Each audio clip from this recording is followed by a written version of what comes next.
안녕하세요. 청년 1교구 목사 최현일입니다. 오늘도 함께 기독교 교리에 대한 내용 짧게 나누고 셀별로 나눔을 진행해 보겠습니다. 자, 그럼 시작해 볼까요?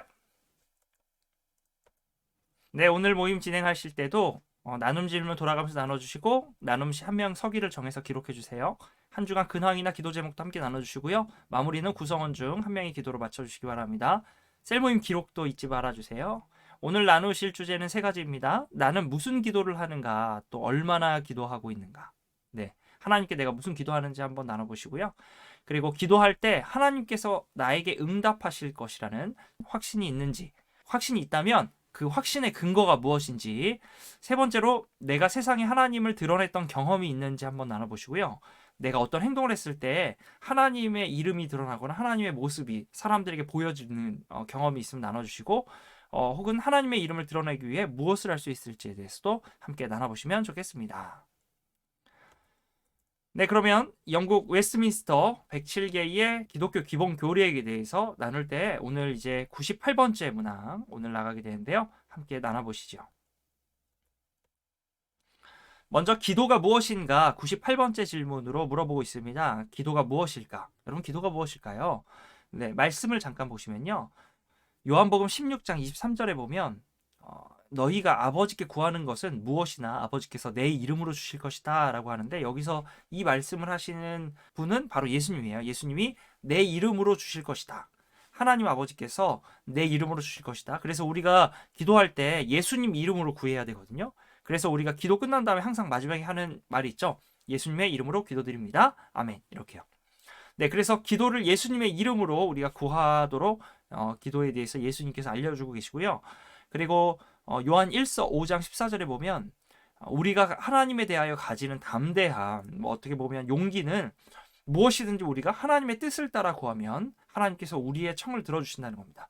그래서 우리가 기도를 할 때 어떻게 해야 되는 것이냐? 바로 하나님의 뜻, 주님의 뜻을 따라 구해야 된다는 거죠.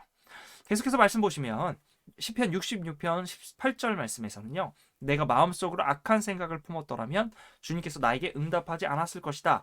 이 내용을 볼 때에 시편 저자의 이야기를 통해서 우리가 생각해 볼 수 있는 건, 악한 생각은 하나님의 응답을 막게 되는 것을 오늘 이 말씀을 통해서 볼 수 있어요. 그리고 시편 32편 말씀에서 내가 주님께 거역한 나의 죄를 고백합니다 이렇게 말했더니, 또 내 죄를 숨기지 않고 하나님께 털어놓았더니 주님께서는 나의 죄악을 기꺼이 용서하셨다라고 하면서 하나님께서 자백을 듣고 용서하시는 하나님이심을 오늘 말씀을 통해서 볼 수 있죠. 이런 말씀들을 종합해 봤을 때 그럼 기도가 무엇인가 이렇게 볼 수 있을 것 같아요. 하나님께 우리가 바라는 것들을 올려드리는 것인데, 기도는 그분의 뜻에 맞는 것을 그리스도의 이름, 주님의 이름으로 구하고 우리의 죄를 고백하면서 그분의 자비로우심을 깨달아서 감사하는 것, 바로 하나님과의 그렇게 교감하는 것이 기도라고 할 수 있을 것 같습니다. 다음으로 99번째 질문은 우리에게 그럼 기도를 지도하려고 하는 하나님께서 주신 규칙이 무엇인가에 대해서 묻고 있는데요. 말씀을 한번 보시면 너희가 내 안에 머물러 있고 내 말이 너희 안에 머물러 있으면 너희가 무엇을 구하든지 다 그대로 이루어질 것이다라고 하면서 주님의 말씀을 따라서 우리가 구할 수 있음을 얘기해요. 우리가 주님의 말씀 안에 머무른 삶을 살아간다면 우리의 구함을 하나님께서 다 들어주신다. 그리고 다 그대로 이루신다라고 할 수 있죠. 하나님의 말씀이 우리 안에 거한다는 것, 바로 우리가 하나님의 뜻, 말씀을 따라 살아가고 있다는, 하나님의 뜻을 맞춰 살아가고 있다는 그 모습을 보여주고 있는 것이거든요. 그래서 그렇게 살아간다면 우리의 행동은 하나님의 뜻을 따라 하나님께서 반드시 이루고자 하는 일들로 보여줄 수 있는 거죠. 그리고 예수님께서는 또한 우리에게 기도의 방법에 대해서 이렇게 얘기해요. 너희는 이렇게 기도하여라 라고 해서 마태복음과 누가복음에 주님이 가르쳐 주신 기도라고 하여 우리가 주기도문이라는 기도, 주님께서 직접 가르쳐 주시는 기도의 방법을 가르쳐 주시고 계십니다. 이를 볼 때에 주님께서 우리에게 기도하라고 가르쳐 주신 내용은 뭐냐면, 먼저 하나님의 모든 말씀이 우리가 어떻게 기도해야 될지 보여주고 있고요. 또 특별히 제자들에게 직접 가르쳐 주신, 예수님이 가르쳐 주신 주기도문이라고 부르는 기도의 형식이 있거든요. 그 기도의 형식이 바로 우리가 어떻게 기도해야 하는지 알려주시는, 주님께서 가르쳐 주시는 규칙이자 또 지침이라고 볼 수 있습니다. 다음으로 100번째, 드디어 100번째 질문까지 왔는데요. 우리가 이제 주기도문에 대한 내용을 100번부터 107번까지 문항으로 깊이 좀 살펴볼 거예요. 그럼 주기도문의 머릿말은 우리에게 무엇을 가르치고 있는지 한번 보시죠. 하늘에 계신 우리 아버지, 이 표현이 이제 주기도문의 머릿말로 시작하는 이야기거든요. 하늘에 계신 우리 아버지라는 표현을 통해서 자녀들이 아버지께 구하고 아버지를 향해 가는 것처럼 우리가 거룩한 경외와 확신을 가지고 도와주신 하나님께 나아가도록 하고 있어요. 또 우리라는 말에서 다른 이와 함께 기도하도록 하는 거죠. 다시 한번 풀어서 설명해 볼까요?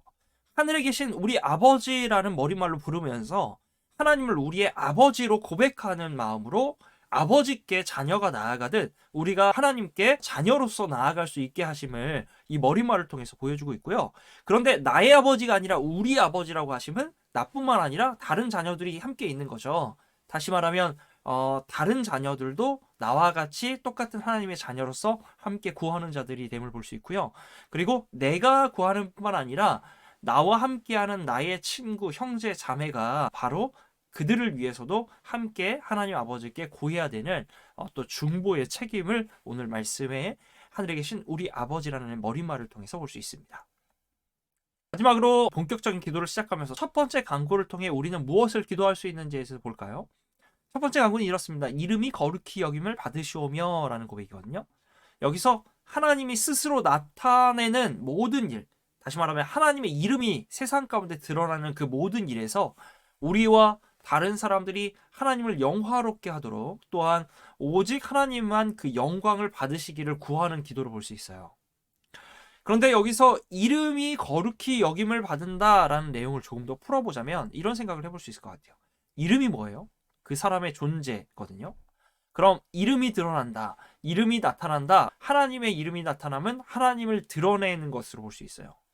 그럼 이름이 거룩히 여겨달라, 여기게 되게 해달라, 거룩하게 만들어달라, 뭐 이런 표현인데요. 그 거룩함은 무엇이냐? 바로 하나님께 영광이 되는 하나님의 모습이 드러나는 일을 볼 수 있죠. 그래서 이름이 거룩히 여김을 받는다라는 건 하나님이 이 땅 가운데 드러나셔서 하나님이 영광을 받으신다라는 것을 볼 수 있죠. 그런 차원에서 우리가 하나님의 영광을 드러내는 삶을 살아간다. 그 말은 바로 우리의 삶을 통해 하나님이 세상 가운데 드러나고 또 우리의 말을 통해 하나님이 세상 가운데 드러나고 그로 말미암아 세상이 하나님을 우러러보고 또 하나님을 칭찬하며 하나님을 높이는 일들을 일으키는 것으로 볼 수 있죠. 이러한 행위가 바로 우리 모든 그리스도인들의 책임이자 우리가 하나님을 높이는, 찬양하고 높이는 또 예배하는 그런 행위로 볼 수 있습니다. 여기까지 소요리 문답 나누도록 하고요. 여러분 다음 주에 만나요. 나눔 제목들 보시면서 또 계속 나눔 이어가 주시고요. 셀모임 기록도 계속해서 부탁드립니다. 감사합니다.